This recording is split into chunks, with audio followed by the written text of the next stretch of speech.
Ladies and gentlemen， 我是丘陵，相信大家点进来一定会觉得，怎么又是鬼灭之刃啊？丘陵是不是没有题材拍了？并不是，其实后面还有很多音乐企划还正在赶工。只是丘陵我最近真的是太爱鬼灭了，原本我也想要来拍一个抽一番赏的企划，但是我发现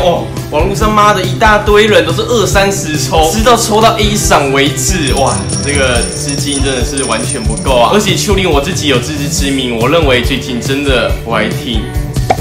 但是没关系，我们今天就来用我们最擅长的音乐来分享我们对于鬼灭的热爱。鬼灭迷们，你们看完第19集了吗？你们知道第19集可说是整部鬼灭之刃升华为某些人心目中的神作，最重要的一篇，仅其次于无限列车篇吗？那一个无论是在台湾、日本还是国外都引起一片轰动的第19集，那个彻底刷新我对于优秀动画认知的第19集，动画组不负众望，极尽所能将第19集后半段炭治郎对决雷的决斗画面做到淋漓尽致，火神乐舞的旋转跳跃，身为12鬼月下弦之舞的雷也不得不垫脚后退往后回避。接下来造就的就是这一段无与伦比的动画呈现了。说真的，这一段真的是让丘陵我重温了数年前第一次看到星爆气流斩的那一份感动啊！也许在我心目中，鬼灭已经超越刀剑了。当然，为了第一季最重要也是改变了整部动画作品的第19集后面最重要的2分钟画面，动作、特效、运镜、音效和音乐都精准的击中，那个让所有鬼灭迷感动到不发一语，用水之呼吸痛哭流涕看完的那2分钟，甚至鬼灭还为了他完成了一首动人的歌曲，对，它就是和男主角同名的单曲。让我们来听听看这首歌到底有多么感动。接下来的背景音乐都会是它。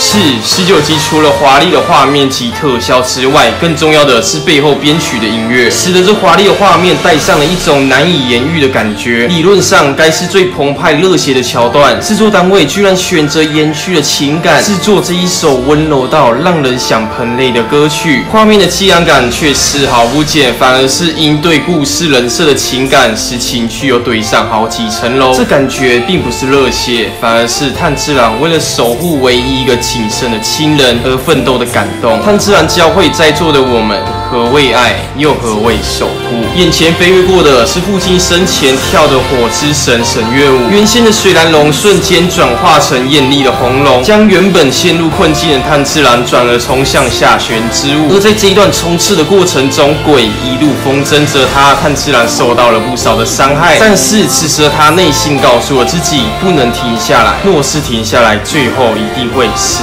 败收尾。这部分也回应了这首歌不停重复的一句歌词：无论心中有多么的不堪，还是得奋力的向前，斩断绝望。因为家人被杀，妹妹变成了鬼，她艰苦修行了2年，加入了鬼杀队。这是我选择的命运，我对此已经有任何觉悟。你能像我一样在3天之内追完鬼灭的动画26集，就真的很能够去体会炭治郎他命运的坎坷和蜕变。纵然狼狈不堪，苦苦挣扎，那一条细线依旧遥不可及。丘陵我个人认为的解读啦，这条线很有可能是代表着2种意思。一是每当炭治郎看见对手的破绽，都一定会出现一条细细的线，这条线同时也意味着成功的希望，可能的2也算是延续了1的可能，那细线就引申为渺小的成功希望。就算把妹妹变回人的几率根本目不可及，但炭治郎仍紧抓最后一丝丝渺小的希望，并且奋力的战斗到最后。再来，这首歌还有一个非常好听的地方，也是唱得非常慢的一个点，但听到那温柔到叫人哭泣的声音，从这一句歌词就很明显，这一首歌就是为炭治郎量身打造的歌曲。在惨无人道的世界中，就连鬼死前都会为炭治郎的善良与温柔而落泪。如果不是在这么一个乱世，那么炭治郎的所有善良都会被这世界温柔以待吧。但善良被这世界辜负以待，那又如何？炭治郎仍以德报怨，失去了所有的亲人，仅剩下唯一一个变成鬼的的妹妹，那么炭治郎这么拼死努力的活下去，努力变得更强，又是为了什么？答案很简单，正有如歌词，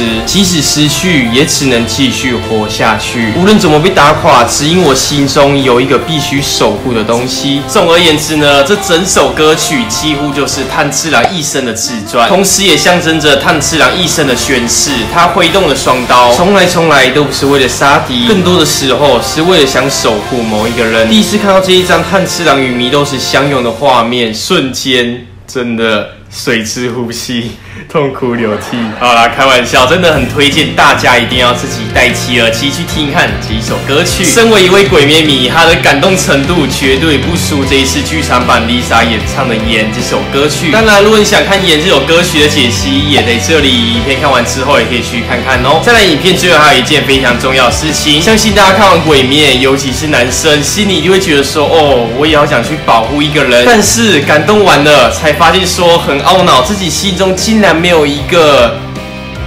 可以去互相相守的对象，而感到心里很难过，觉得自己很没有用，很没有目标，觉得自己很 loser。但是我要和大家说，一般会这么想的人都是单身。好啦，但是没关系，其实你身边还是有很多值得你去守护的人，像是呢父母。但也许你们感情不好，也许是你的亲兄弟姐妹，但也许你们常常吵架，但没关系，那个你想守护的人可以是任何一个你有好感的人，那个人可以是你很好的挚友，那个人也可以是你们互相才刚认识没多久，但是互相有好感的朋友，这些你都可以抛出一个真心的橄榄枝去交朋友。总而言之，我的意思就是，我要你们每一个人去认真的对待你生命中每一个过客，你给予的真心，也许有被糟蹋，也许会被利用，也许也都没有任何的回报，但是没关系，这一些都可以让我们好好的去看清我们身边到底有谁是真的，谁又是假的呢？这就是我们的目的。当然，如果你已经有一个值得你可以用一生去相守的对象，那么恭喜你。在影片结束前，来告诉大家，鬼灭系列真的都到这里正式结束了。接下来要来赶工上一支影片最多人投票的丘陵3，以及全球年度最佳专辑、最佳单曲的系列影片，都将会在12月陆续推出。这里是一个热爱分享音乐的频道，如果你喜欢听音乐故事，你非常喜欢听音乐，如果喜欢我的影片，也记得把这支影片分享给你身边每一个也爱听音乐的朋友们吧。好啦，那么我是丘陵，各位糖粉们，我们就下一部影片